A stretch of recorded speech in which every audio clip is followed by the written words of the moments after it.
జై శ్రీమన్నారాయణ. ఆండాల్ దివ్య తిరుడుగలే శరణం. అస్మద్గురుభ్యో నమః.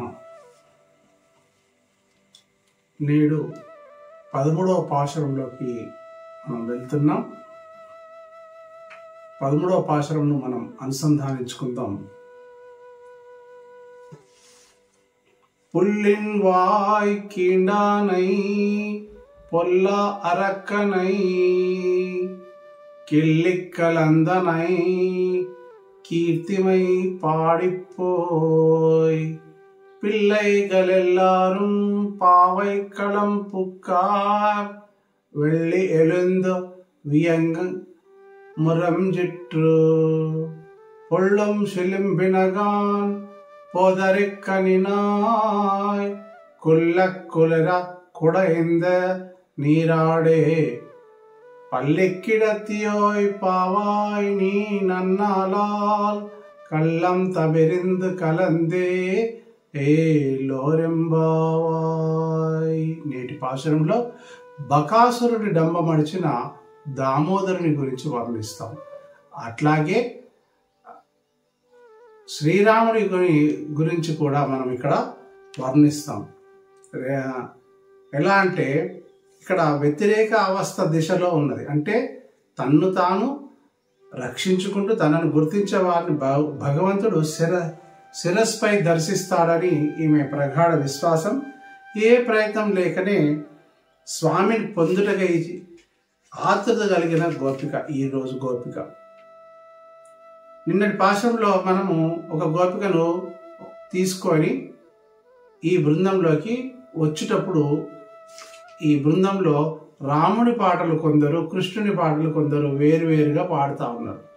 అక్కడ ఈ రాముడు గొప్ప, కృష్ణుడు గొప్ప అనే భేదాభిప్రాయాలు వచ్చేసి రాముడు ఇప్పుడు మనం ఉన్నది ద్వాపర యుగంలో, మనం కృష్ణుడి గురించి కీర్తిస్తున్నాం కాబట్టి ఇక్కడ రాముడి పాటలే పాడాలా అని కొందరు, లేలే కృష్ణుడి పాటలు పాడాలా అని చెప్పేస్తారు. ఇట్లా కృష్ణుడు రాముడు అని వాగ్వివాదం జరుగుతుంటే వీళ్ళేమో వెళ్ళాల్సిన సమయము, ఇంకో గోపికను లేపుకోవాలి, 8వ గోపిక ఈరోజు గోపికను లేపాలి. కాబట్టి వాళ్ళు వెళ్ళేటప్పుడు అందులో ఉన్న ఒక పెద్ద గోప స్త్రీ ఏమన్నదంటే వీళ్ళ పొట్లాట నడిచేసి ఏమన్నది అంటే, అట్లా కాదమ్మా, రాముడైనా కృష్ణుడైనా ఒక్కటే, మరి వాళ్ళ గుణగణాలు ఏంటి అని వీళ్ళు అంటే అప్పుడు చెప్తున్నారు. పుల్లిన్ వాయ్ కీండానై అంటే ఒకనాడు కొంగ వేషంలో బకాసురుడు, బకము అంటే కొంగ, బకాసురుడు కంసుడు పంపగా వచ్చి తనను చంపడానికి ఈ నందగోకులంలో వచ్చిన బకాసురుణ్ణి శ్రీకృష్ణుడు అది గ్రహించి వెంటనే బకాసురుడి దగ్గరికి వెళ్ళి తనను చంపి మింగడానికి పోవడానికి సిద్ధంగా ఉన్న బకాసురుణ్ణి తను అమాంతము దాని నోరు పై దవడ కింది దవడ పట్టి చీల్చి పారేసేసాడు. అందుకనే కిల్లిన్ వాయ్ కీండానై పొల్లా అరక్కనై, ఇక్కడ వీళ్ళు ఇట్లా బకాసురుని కృష్ణుని గొప్పదనాలు గుణగణాలు వర్ణిస్తే వాళ్ళక్కడ పొల్లా అరక్కనై కిలిక్కలందనై, మారాముడు పొల్లా అరక్కనై ఆ దశావతారాలున్న రావణాసురుణ్ణి తలను ఇలా కిలిక్కలందనై ఇలా గిల్లి వేసేసిండు అని వీళ్ళు అంటున్నారు. అని కీర్తిమై పాడిపోయి వాళ్ళ గుణగణాలు, కృష్ణుడి గుణగణాలు, రాముడి గుణగణాలు కిలిక్కలందనై ఇలా గిల్లి పారివేసేసాడు అని చెప్తున్నారు. రావణాసురుడిని రాముడు అలా గిల్లి పారివేసిన సందర్భాలు, అలా చంపేసిన సందర్భాలు రామాయణంలో కనుక చూస్తే రాముడు చాలా కష్టాలు పడ్డాడు. రావణాసురుడిని చంపడానికి అతను అనేక కష్టాలు పడి 10 తలలు నరికి అతని మరణంపై అతను విజయం సాధించాడు. కాబట్టి ఈజీగా మనం ఉదాహరణగా చెప్పుకుంటాము, మా పిల్లవాడికి 10 GPA వచ్చింది అని చెప్పుకుంటాం. గ్రేట్గా గ్రాండ్గా చెప్పుకుంటాం. 10 GPA రావాలంటే పిల్లవాడు ఎంత కష్టపడతాడు, పరీక్ష రాస్తాడు, ఎగ్జామ్ 1 year మొత్తము, 1 సంవత్సరం మొత్తము చదువుతాడు, చదివిన దాన్ని ఇంపార్టెంట్ క్వశ్చన్స్ చదువుకుంటాడు, ఎగ్జామ్లో ఆ ప్రశ్నలు వస్తే సంతోషంగా రాస్తాడు, దాంతో మార్కులు రిజల్ట్ తర్వాత 10 GPA వస్తుంది. ఇంత సింపుల్గా కిలిక్క నందనై ఒకసారి ఇలా గిల్లి వేసాడని చెప్పేసాడు. గిల్లి వేసాడా? అలా ఇద్దరు కృష్ణుడు రాముడు ఆ విధంగా అసుర సంహారం చేశాడు. కాబట్టి కీర్తిమై పాడిపోయి ఆయన కళ్యాణ గుణగణాలను పాడుకుంటూ పోతున్నాం. పిల్లై గలెల్లారు, ఎంతమంది ఆ గోపికను లేపడానికి పిల్లై గలెల్లారు, అందరం గోప స్త్రీలందరము గోపకులంలో జన్మించిన వాళ్ళందరము ఆ శ్రీకృష్ణుని చేరడానికి పోతున్నాం. ఎక్కడికి? పావైక్కలం పుక్కార్. పావైక్కలం అంటే వీళ్ళు వ్రతం చేసే చోటికి వెళ్తున్నారు.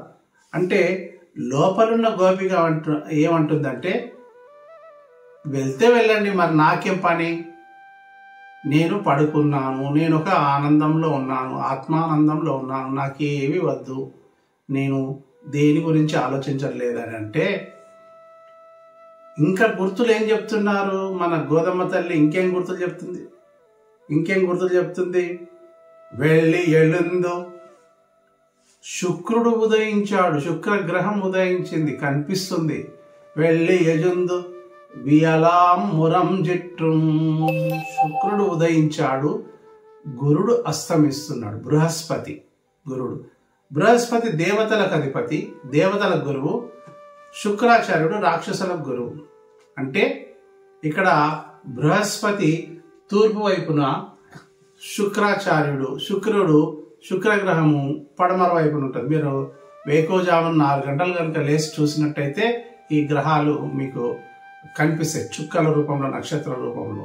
ఆనాడు ఈ సెల్ ఫోన్లు, వాచ్లు ఇట్లా ఏం లేకుండా ఆ చుక్కలను చూసే కాలగమనాన్ని లెక్క పెట్టేవారు. పావై కలం పుక్కార్ వెళ్ళి యజుందు వియంగా మురం జట్rum. బృహస్పతి వియలాం మురం జట్rum అంటే బృహస్పతి అస్తమిస్తున్నాడు. అంటే సూర్యుడు అలా వెలుగుతూ బయటకు వస్తున్నాడు. ఆ సూర్యుని వెలుగు కాంతిలో బృహస్పతి కనుమరుగైపోతున్నాడు. ఇక్కడ శుక్రుడు ఉన్నాడు. అంటే ఇక్కడ బృహస్పతికి శుక్రుడి దగ్గర ఒక విద్య ఉంది. ఏంటి? అతని విద్య తిరిగి చనిపోయిన వాళ్ళని మళ్ళీ బతికించుకునే విద్య. ఇతని దగ్గర లేదు. అమృతం తాగారు కాబట్టి అందరూ జీవులే. కానీ ఇక్కడ మనం ఏం అర్థం చేసుకోవాలి? శుక్రుడు ఉదయించాడు అంటే అసుర సంపద విజృంభిస్తుంటది. బృహస్పతి అస్తమించాడు అంటే దైవ సంపద తక్కువైపోతుంది. అంటే మనం ఇక్కడ అర్థం చేసుకోవాల్సింది ఏంటంటే, మన దైవము అంటే వేకోజామునే కనుక మనం స్నానాలు చేసి పూజలు కనుక చేసుకుంటే దైవ సంబంధం కలిగి దైవం పైన మనకు అనేక భక్తి కలుగుతుంది. శుక్రుడు ఉదయించిన తర్వాత లేచి స్నానాలు చేసినట్టయితే, చాలామంది పిల్లలు, కాలేజీలలో చదివే పిల్లలు, హాస్టల్లో ఉండేవాళ్ళు, మిగతా వాళ్ళు, వీళ్ళందరూ ప్రొద్దునప్పుడు స్నానాలు చేయడానికి ఇష్టపడరు. కాబట్టి గురు కటాక్షం లభించాలంటే బ్రహ్మీ ముహూర్త కాలంలో స్నానాలు కనుక చేసినట్టయితే మనకు బృహస్పతి దైవ సంపదలు మనకు లభిస్తాయి. మరి శుక్రుడు ఉదయించే సమయంలో సూర్యోదయం కాగానే శుక్రుడు ఉదయిస్తాడు కదా, ఆ శుక్రుడితోని మనకి ఇక్కడ సంబంధం లేదు. అట్లాగే పుల్లం శిలింబినగా, ఇక్కడ పుల్లం శిలింబినగా అంటే పక్షులు మాట్లాడుకుంటున్నాయి. మొదటి 6వ పాశురంలో పక్షులు లేచాయి అని చెప్పారు. 2వ పాశురంలో 7వ పాశురంలో పక్షులు విడబాటుతోని కీచుమంటున్నాయి అన్నారు. 3వ పాశురం కీచువానంలో పక్షులు మాట్లాడుకుంటున్న శబ్దం వినిపించారు. కానీ ఇక్కడ పక్షులు, పోయిన పక్షులు అక్కడక్కడ మధ్యలో కలుసుకొని మాట్లాడుకుంటున్నాయి. ఎలా? పుల్లం శిలం వినగా. ఇంకేమన్నారు? ఇక్కడ చాలా అద్భుతమైన పదాన్ని వాడింది అమ్మవారు గోదమ్మ తల్లి. పోదరి కన్నినాయ్, ఆమెను వర్ణిస్తుంది. అమ్మ, నీ నేత్ర సౌందర్యం ఎంత బాగుంది. పోదరి కన్ని నాయ్. పోదరి అంటే తామర పువ్వులు, కలువ పువ్వులు లాంటి కన్నులున్నదా ఈ గోపిక. నేత్ర సౌందర్యం, కన్నులు అంత చక్కగా ఉన్నాయి, తామర పువ్వులు లాంటి కన్నులు. పోదరి కన్నినాయ్. ఆ కన్నుల మధ్యలో ఆ నల్లటి ఉంటుంది కదా, చూసేది, స్వరూపంను చూసేది అదే కదా. ఆ మధ్యలో, ఆ నల్లటి మధ్యలో ఓ తుమ్మెదలాగా, కలువ పువ్వులు ఒక తుమ్మెద ప్రవేశించి తేనెను జుర్రుకున్నట్టుగా ఆ కన్నులు అలా ఉన్నాయి. అట్లాగే ఈమె కళ్ళు కలువ పువ్వులతో పోల్చారు. అలాగే ఆమె చూపులు లేడి చూపులతోని, అంటే ఆమె ఒక్కసారి కళ్ళు తెరిచి చూసిన తర్వాత అలా అలా అలా అలా అలా అలా చూసేసరికి ఆ లేడి కన్నుల్లాగా కనిపిస్తున్నాయి. అంటే ఈమె నమ్మకం ఏంటంటే, నా కంటి అందానికి శ్రీకృష్ణుడే వచ్చి నన్ను మెలకువతో లేపుకొని తన వ్రతం చేయించుకుంటాడన్న నమ్మకం, ప్రగాఢమైన నమ్మకం ఉంది ఈ అమ్మ. అందుకనే పుల్లం శిలం వినగా ఇంకొక గుర్తు చెప్తుంది. పక్షులు మాట్లాడుకుంటున్నాయి. పుల్లం శిలం వినగా పోదరి కన్నినాయ్ అంటే తుమ్మెద వారిన పుష్పం వంటి కళ్ళు కలదానా. కులర కుడయిందే. విరహతాపంతోని శరీరం అంతా వేడితోని, ఏ వేడితోని ఆ కృష్ణుని తలుచుకుంటూ తలుచుకుంటూ తలుచుకుంటూ తలుచుకుంటూ అతన్ని పొందాలి, అతని దగ్గర చేరాలన్న ఆతృతతోని కులిర కొడందాయ్. ఆ విరహతాపం తీరేటట్టు చల్లచల్లని నీటిలో నిండా మునిగి నీరాడాదే. స్నానం చేద్దాం పదా. ఈ విరహతాపం తీరాలంటే మనం నిండా మునగాలి. అప్పుడే గనుక మనకు ఆ తాపం పోతుంది, కొంచెం మనసులు చల్లబడతాయి. చూడండి, పొద్దున పూట లేపుతుంది చల్లటి చలికాలం. ఆ చలికాలంలో వీళ్ళ శరీరాలు, మనస్సు, ఇంద్రియాలు అన్నీ స్వామివారి కోసం విరహతాపాలు పొందుతుంది. ఆ విరహతాపం తీరేటట్టుగా మనము చల్లని నీటిలో స్నానం చేయాలని చెప్తూ అమ్మవారు ఇక్కడ నీరాడాదే. ఇంకేమంటుంది? పల్లెక్కిడత్తియోయ్. ఇన్ని మాటలు అంటున్నాం కదా, ఇన్ని మాటలు అంటుంటే నీకు పల్లెక్కిడత్తియోయ్, ఇంకా పడుకోనే ఉన్నావా? ఎన్ని మాటలు అన్నాము. కృష్ణుడి గురించి వర్ణించాము, రాముని గురించి వర్ణించాము, ఆయన గురించి పాటలు పాడాము. మేమందరం వచ్చాము. ఒక వ్రతం చేసుకునే స్థలంకు వెళ్ళడానికి మేమందరం సిద్ధంగా ఉన్నాం. అట్లాగే శుక్రుడు ఉదయించాడు, బృహస్పతి అస్తమిస్తున్నాడు, గురుడు అస్తమిస్తున్నాడు అని కొన్ని. అట్లాగే పక్షులు మాట్లాడుకుంటున్నాయి. ఓ తామర పువ్వులు లాంటి కళ్ళున్న ఓ అందమైన అందమైన కన్నులున్న, లేడి కన్నులున్న ఓ గోపబాలిక, గోపస్త్రీ అమ్మా కుల్లకు. అలాగే పల్లెక్కిడత్తియోయ్ పావాయ్ నీ నన్నాలా, ఇంకా పడుకొని ఉంటావా?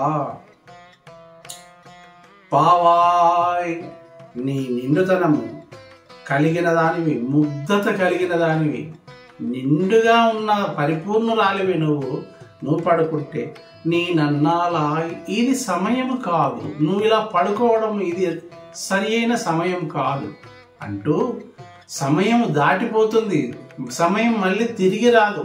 కాబట్టి నీ నన్నాలా మళ్ళీ రాదమ్మా, ఒక్కసారి నువ్వు బయటకు వచ్చేసాయి. కళ్ళం తవిరిందు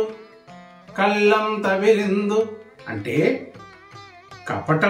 కపటం కలిగిన దానా, లోపలేదో పెట్టుకున్నావు, నువ్వు లోపల నుండి బయటకు రావడానికి నీకేదో ఇబ్బంది ఉంది. మా దగ్గర ఉండాల్సిన మనిషి నీ దగ్గర ఉన్నాడనే కదా, అంటే మా మా కన్నయ్య నీ దగ్గర ఉంచుకున్నామనే కదా. ఎప్పుడో కన్నయ్య నీ పాన్పుపై పడుకొని లేచిపోతే ఇదే పాన్పు అని చెప్పేసి పరవశిస్తూ అట్లాగే పడుకుంటావా? కళ్ళంతా విరిందు, నువ్వు మాకు చెందాల్సిన అమ్మవు, నువ్వు మాకు చెందాల్సిన, మమ్మల్ని కనికరించాల్సిన అమ్మవు అంటూ నీవు తప్ప ఇంకెవరు మాకున్నారు తల్లి. తల్లి తన శిశువును కొట్టుకుంటే 2 దెబ్బలు వేసుకుంటే 4 దెబ్బలు వేసుకుంటే మళ్ళీ ఆ పిల్లవాడు ఆ శిశువు తల్లి దగ్గరికే పోతాడు అమ్మా అని. అంటే అట్లాంటి ప్రేమని కనిపించడం లేదా? కళ్ళంతా విరిందు కలందే, నీకు కలవు, ఏం కలవు? నువ్వు మాకు చెందాల్సిన దానవు, మా దిక్కు ఉండాల్సింది. మా కృష్ణుడు అక్కర్లేదమ్మా, కృష్ణుని దగ్గర ఉంచుకుంటే ఉంచుకో, కానీ నువ్వు మాతో రావాలి, నువ్వు మా దాంట్లో కలవాలి. అంటే వీళ్ళ యొక్క బయట వాళ్ళ యొక్క ఉద్దేశం ఏంటి? ఈమె బయటకు వస్తే ఈమె వెంట కృష్ణుడు కూడా వస్తుంది కాబట్టి మన వ్రతం సఫలమైపోతుంది. అందుకనే కళ్ళం తవరిందు కలందే, మాకు దూరం కాకు తల్లి అంటూ ఈనాటి పాశురంలో ఏ లోరెంబావా జగతికి మంగళము కూర్చు మన శ్రీవ్రతము అంటూ ఇక్కడ మనకు పాశురాన్ని అందించారు. ఇక్కడ ఆమె కళ్ళు 9 వలె పోల్చారు కదా. ఇక్కడ మనం భక్తి పారవశ్యంలో కూడా మనము ఏ విధంగా అనుకోవాలంటే 9 అంటే జ్ఞాన సంపన్నులు, తామర కలువ పువ్వు, అది కలువ పువ్వులో తేనె, భగవంతుని యొక్క మకరందము, భగవంతుని యొక్క పాదార విందములు కలిగిన కమలంలో ఈ 9 వచ్చి అలా తేనెను గురోలి అంటే జ్ఞానాన్ని అంతా తీసుకొని అది భ్రమరం చేస్తూ 4 చుట్లు 8 చుట్లు తిరుగుతా పోతుంటది. తిరిగి ఏం చేస్తుంది? తన జ్ఞానాన్ని అన్ని చోట్లలో పనిచేస్తూ ఉంటుంది. చూడండి జ్ఞానుల యొక్క లక్ష్యం. అట్లాంటి జ్ఞానం మనకు ఈ పాశురంలో మనకు లభిస్తుంది. కాబట్టి ఈ తల్లి నేత్రం జ్ఞానస్వరూపం, నేత్రం జ్ఞానానికి సంకేతం, స్వరూపం జీవి అయితే పరస్వరూపం పరమాత్మ. ఈ రెండింటిని కలిపితేనే మనకు పరమాత్ముడు రక్షకుడు అయి ఉండి మన స్వరూపాన్ని స్వామి స్వరూపాన్ని కలుపుకొని మనల్ని ఉద్దీపింపజేస్తాడు. అలాగే ఈ రామాయణాన్ని ఒక సందర్భంలో రామాయణాన్ని ఇక్కడ వీళ్ళు అంటారు, రామాయణాన్ని రాముడు గొప్పనా కృష్ణుడు గొప్పనా అనే వాదంలో రామాయణంలో యశోద తల్లి రామాయణంలో రాముడు సీత ఇట్లా లక్ష్మణుడు అందరూ అడవికి వెళ్తున్న సమయంలో రావణుడు వచ్చి సీతను ఎత్తుకుపోయాడు అని చెప్పగానే కృష్ణుడు అలా పడుకొని అమ్మ ఒడిలో పడుకొని యశోదమ్మ ఒడిలో పడుకొని ఒక్కసారి దిగ్గును లేచి సౌమిత్రే ధనుహు అని ఆయన వేసాడు. అది ఎవరికి అర్థం కాలేదు. అది త్రేతాయుగంలో రాముడు పలికిన పలుకు. అది సౌమిత్రే ధనుహు, సౌమిత్రి ఎక్కడ ధనుస్సు తీసుకో అని పలికిన పలుకును ఇక్కడ చక్కగా వర్ణించారు. కాబట్టి ఈ పాశురంలో మనము బకాసురుని చంపిన డంబమడంచిన దామోదరుని మనం కీర్తిస్తున్నాం. ఈనాటి ఆల్వార్లో మేల్కొల్పబడే ఆల్వారు పెరియార్ ఆల్వార్, అంటే గోధుమ తల్లి ఆండాల్ తల్లి యొక్క తండ్రి. ఈయనకు 3 పేర్లు, భట్టనాథుడు, విష్ణుచిత్తుడు, అలాగే పెరియార్ ఆల్వార్. స్వామివారికే పేరు పెట్టి మంగళ శాసనాలు పాడాడు. పల్లాండు పల్లాండు పల్లాండు పల్లాయిరెత్తాండు, నీకు మంగళం కలుగాక, వెళ్ళిపో, నీకు దిష్టి తగులుతుందని దిష్టి తగులుతుందామని హారతి ఇచ్చిన వాడు. అట్లాగే ఇతని నివాసం వెల్లిపుత్తూరు. ఈ వెల్లిపుత్తూరులోని ఆలయం దగ్గరనే ఆయన తోట పెట్టుకొని ఆ తోటలో తులసి దళాలు పూలను పంట వేసుకొని తులసి దళాలను పెంచుతూ ఆ పూలను తెంపడము, తులసి దళాలు అల్లడము, స్వామివారికి అర్పించడము అలా చేస్తున్న సమయంలో గోదా తల్లి ఆండాలదేవి అక్కడ దొరికితే ఆమెను పెంచుకొని ఆమెకు అన్ని బుద్ధులు నేర్పించడం. ఒక సందర్భంలో పాండ్యరాజు వల్లభరాయలు ఇతనితోని ఏమని అంటే, పరతత్వం, ఈ భక్తులలో దేవుళ్ళలో ఇంతకంటే గొప్పవారు ఎవరున్నారో చెప్పండి అని ఒక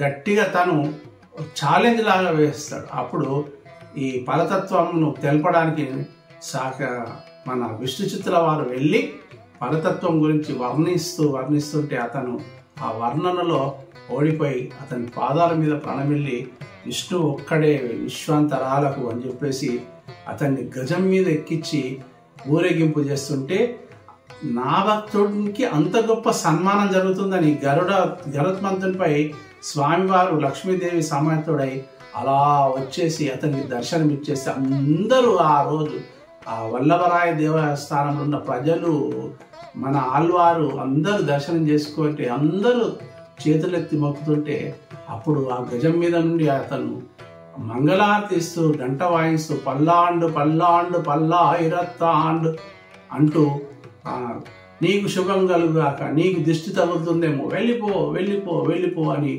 కోరుకుంటూ అట్లాంటి పల్లాండు శాసనాలను అనేక ప్రబంధ కావ్యాలను రాసిన మహనీయుడు, అంత గొప్పవాడు ఈ ఆళ్వారు. ఇతను 3 సార్లనే పల్లాండు పల్లాండు పల్లాండు అంటే మన గోదమ్మ తల్లి తిరుప్పావైలో 24వ పాశంలో 6 సార్లు పల్లాండు చెప్తుంది. 6 సార్లు నీకు మంగళం మంగళం మంగళం అని చెప్తుంది. అట్లాంటి ఈనాడు అట్లాంటి ఆళ్వార్, పెరియార్ ఆళ్వార్, విష్ణు చిత్తుల ఆళ్వార్, భట్టనాథ వంశంలో జన్మించింది కాబట్టి భట్టనాథ ఆళ్వార్లను మనం కొనియాడుతున్నాం. ఈ పాశంలో పుల్లిన్వాయ్ కీనానయ పొల్లారెక్కనయ అంటూ స్వామివారిని కీర్తిస్తూ మన గోదా తల్లి ఈనాడు గోప బాలికను తీసుకొని తన బృందంలో కలుపుకొని మరి ఒక గోపికను లేపడానికి మళ్ళీ ప్రయాణం కొనసాగిస్తుంది. రేపటి పాశురంలో చాలా అద్భుతమైన పాశురం అది. ఆ పాశురంలో మనం విని తీరాల్సిందే, ఆనందంగా మనం ఉండాల్సిందే అని కోరుకుంటూ అందరికీ వందనములు. అందరికీ జై శ్రీమన్నారాయణ, జయ జయ శ్రీమన్నారాయణ. ఆండాల్ దివ్య తిరువడిగలే శరణం.